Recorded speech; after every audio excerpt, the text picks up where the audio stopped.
तुम्हालाही गणित हा विषय अवघड वाटतो का? विशेषतः ही अशी इक्वेशन सोडवताना तुमचे खूप मार्क्स जातात. म्हणजे तुम्ही ॲडिशन, सबट्रॅक्शन, मल्टिप्लिकेशन, डिव्हिजन ही अशी सर्व ऑपरेशन अगदी अचूक सोडवलेली असतात, तरी पण आपलं फायनल आन्सर चुकतं. हे असं का? कारण तुम्ही ऑपरेशन चुकीच्या क्रमाने सोडवलेले असतात. मग बरोबर क्रम कोणता? नक्की कोणतं ऑपरेशन आधी करायचं? या सगळ्यावर एक रामबाण उपाय म्हणजे आहे बॉडमास रूल. या बॉडमास रूलला तुम्ही गोल्डन रूल पण म्हणू शकता.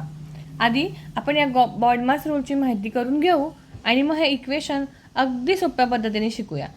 ओके, बघा, BODMAS, BODMAS, BODMAS. B for bracket, O for order, order means index, power. D for division, M for multiplication, A for addition, S for subtraction. Okay, बरं, हे सगळे operation आपण डावीकडून उजवीकडे जाताना जे पहिलं येईल ते आधी सोडवायचं. म्हणजे काय? कंपल्सरी पहिले ब्रॅकेट असेल तर ब्रॅकेट सोडून घ्यायची. ब्रॅकेटनंतर सेकंड क्रमाला आपण कंपल्सरी इंडेक्सचा काही नंबर असेल तर तो सोडून घ्यायचा. ह्या इक्वेशनमध्ये इंडेक्स आहे का, ऑर्डर आहे का? तर आहे, 2 स्क्वेअर. आपण ते सोडता बघूया कसं करायचं ते. ठीक आहे. ऑर्डरनंतर सोडवायचं डिव्हिजन आणि त्याच्यानंतर मल्टिप्लिकेशन. बरं, डिव्हिजन आणि मल्टिप्लिकेशन दोन्ही असतील तर आधी काय सोडवायचं? तर आधी लेफ्ट टू राईट जे आधी असेल ते सोडवायचं. आधी ब्रॅकेट, मग इंडेक्स, त्यानंतर डिव्हिजन मल्टिप्लिकेशनमध्ये जे आधी असेल लेफ्ट हँड साईडला ते आधी सोडवायचं. डिव्हिजन मल्टिप्लिकेशन झालं सोडून, त्यानंतर ॲडिशन, त्यानंतर सबट्रॅक्शन. या ॲडिशन सबट्रॅक्शनमध्ये पण ट्विस्ट आहे. या ॲडिशन सबट्रॅक्शनमध्ये डावीकडे जे आधी ऑपरेशन असेल ते आधी सोडवायचं. ओके, चला आपण इक्वेशन सोडूया. आपलं आजचं इक्वेशन आहे 20 plus into bracket 12 divided by 3 bracket complete multiplied by 4 minus 2 square. 2 याची ऑर्डर म्हणजेच इंडेक्स आहे 2, यालाच आपण म्हणतो 2 स्क्वेअर. आता आपल्या बॉडमास रूलप्रमाणे आधी ब्रॅकेट सोडवायची. तर आपण आधी काय करूयात, ब्रॅकेटला अंडरलाईन करून घ्यायची आणि तुम्हाला मी इकडे रफवर दाखवते म्हणजे तुम्हाला एकदम कन्सेप्ट क्लिअर होईल. बघा, आपली ब्रॅकेट आहे 12 डिवाइड बाय 3. 12 डिवाइड बाय 3चा आन्सर काय येतं? काय येतो ह्याचा क्वेश्चन? 3 4 जा 12, म्हणजेच 12 डिवाइड बाय 3चा आन्सर आलं 4. आता काय करायचं, ब्रॅकेटच्या आधी आणि नंतरचं इक्वेशन आहे तसंच कॉपी करायचं. ब्रॅकेटच्या आधी आहे 20 प्लस ब्रॅकेटचं आन्सर आपलं काय आलं आहे 4. ब्रॅकेट संपल्यावर जे आहे ते सुद्धा आहे त्याच क्रमाने आहे तसं कॉपी करायचं. Multiplied by 4 minus 2 square. ठीक आहे. आता आपल्या स्टेपला सोडवायला काय उरलं आहे? 20 plus 4 multiplied by 4 minus 2 square. आता बघा, ब्रॅकेट झाली, त्यानंतर कुठला सिक्वेन्स आहे आपला? ऑर्डर. आपल्या इक्वेशनमध्ये ऑर्डर आहे का? तर आहे, 2 स्क्वेअर. आता 2 स्क्वेअर एक ते रफ वर्कमध्ये सोडून बघू आपण. 2 स्क्वेअर म्हणजेच काय? 2 मल्टिप्लाइड बाय 2. मग 2 स्क्वेअरचा आन्सर काय येतं? 2 2 जा 4. बघा, आपल्याला ब्रॅकेट सोडवायचे म्हणजे त्याच्या आधीचं, त्यानंतर काही सम नाही, त्या आधीचं पूर्ण इक्वेशन आपण आहे तसंच कॉपी करायचं. 20 प्लस 4 मल्टिप्लाइड बाय 4 मायनस 2 स्क्वेअरचं आन्सर आलं आहे आपलं 4. ठीक आहे.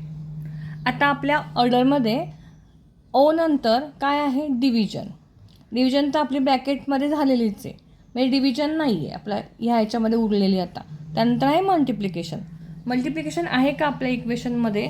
तर हो आहे. 4 इंटू 4 म्हणजेच 4 मल्टिप्लाइड बाय 4.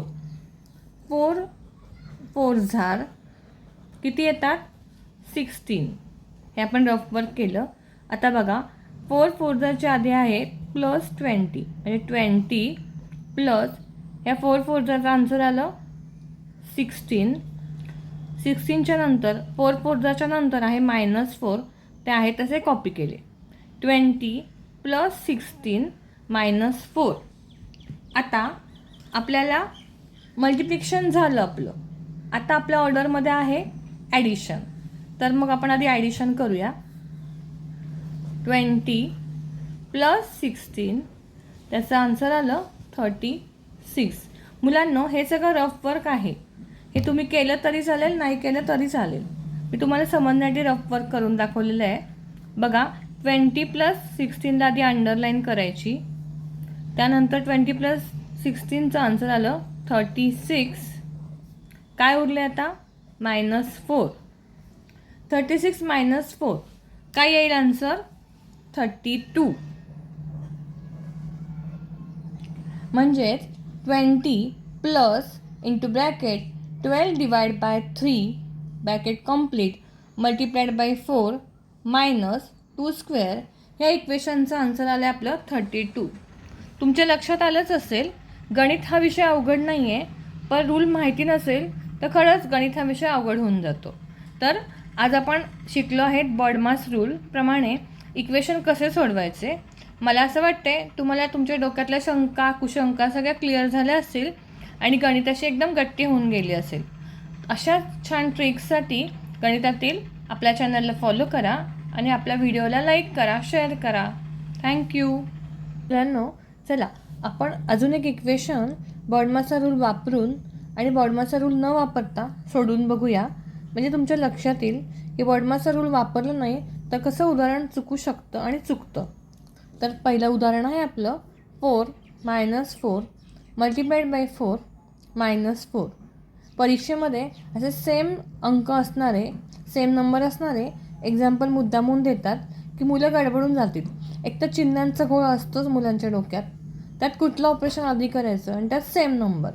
तर आपण घाबरून जायचं नाही, फक्त बॉडमासचा रूल जागेवर ठेवायचा डोक्यामध्ये आणि उदाहरण सोडवायला सुरुवात करायची. बघा, 4 - 4 मल्टिप्लाइड बाय 4 सबट्रॅक्टेड 4 म्हणजेच -4 हे असं आपलं इक्वेशन आहे. आपण जर डावीकडून सोडवायला घेतलं तर पहिलं आहे 4 - 4. 4 - 4 आपल्या सगळ्यांनाच माहिती आहे 0 येतो. काय उरलं आहे? Multiplied by 4 -4. आपण जेव्हा 0ने कुठल्याही नंबरला मल्टिप्लाय करतो ते आपलं आन्सर काय येतं? 0 -4. आता 0 - 4 म्हणजे आपलं फायनल आन्सर आलं -4. ठीक आहे. हे लेफ्ट साईडचं एक्झाम्पल आपण बॉडमासचा रूल न वापरता सोडवले. आता आपण राईट हँड साईडला बॉडमासचा रूल वापरून बघूया हेच आन्सर येतं आहे की अजून वेगळं येतं. ठीक आहे. आपला बॉडमासचा रूल काय आहे? आधी ब्रॅकेट, मग ऑर्डर, मग डिव्हिजन, मग मल्टिप्लिकेशन, मग ॲडिशन, मग सबट्रॅक्शन. आता इथे ब्रॅकेट ह्या एक्झाम्पलमध्ये नाही आहे, म्हणजे ती कॅन्सल करायची, सोडवायची. मग ऑर्डर, इथे कशाला इंडेक्स दिला आहे का? तर नाही दिलं आहे, ऑर्डर पण गेली. डिव्हिजन आहे का? डिव्हिजन पण नाही आहे. पुढे येतं मल्टिप्लिकेशन. मल्टिप्लिकेशन आहे? हो आहे, त्याला अंडरलाईन करून घ्यायची. त्या ब्रॅकेट नाही सॉरी अंडरलाईन केलेल्या 2 नंबर सोडून आधी आणि नंतर जे आहे ते आहे तसं कॉपी करायचं. हा 4 आला +4. आता -4 आणि +4 ह्यांचं मल्टिप्लिकेशन आहे. आपण आधी रूल शिकलोच आहोत, एक नंबर मायनस एक नंबर प्लस असेल तर मल्टिप्लिकेशन मायनस येतं. 4 4 जार 16 आणि आन्सरला मायनस आलं का? कारण का हा 4 प्लस आहे आणि ह्या 4च्या लेफ्ट हँड साईडला इथे काहीच साईन नाही आहे, हे ऑपरेशनचं साईन आहे. पण हा जो 4 आहे त्याला काहीच साईन नाही आहे. जसं ह्या 4च्या लेफ्ट हँड साईडला -4 आहे, मायनस साईन आहे, तसं ह्या 4च्या लेफ्ट हँड साईडला इथे काहीच साईन नाही, म्हणजेच तो +4 आहे. तर +4 मल्टिप्लाइड बाय -4 ह्याचा आन्सर येतो -16. 4 4 जार 16. आता काय उरलं आहे? -4 उरलं आहे.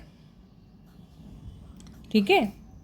बघा, 4 -16 -4 याचा आन्सर आता काय येणार? आता हे 2 नंबर मायनस आहेत. ओके, मग आपण त्याची ॲडिशन करायची आणि आन्सरला मायनस साईन द्यायचं. हा पहिला +4 आहे तसंच कॉपी करायचा. -16 -4 आन्सर आलं -20. का -20 आलं हे पण आधी शिकलो आहे आपण. जेव्हा दोन्ही नंबर निगेटिव्ह असतात, मायनस असतात, तेव्हा नंबर्सची ॲडिशन करायची आणि आन्सरला मायनस साईन द्यायचं. सो -16 -4 आले -20. आता आपल्या हातात काय राहिलं आहे? +4. प्लसच्या लेफ्ट हँड साईडला इथे काहीच साईन नाही, म्हणजेच तो +4 आहे. +4 आणि -20. एक पॉझिटिव्ह एक निगेटिव्ह. काय करतो आपण? बिग नंबरमधून स्मॉल नंबर मायनस करतो आणि बिग नंबरचं साईन आन्सरला देतो. तो इथे -20 +4. 20 - 4 16. 16ला कुठलं साईन येणार? मोठा नंबर कुठला आहे? 20च्या लेफ्ट हँड साईडला काय साईन आहे? मायनस.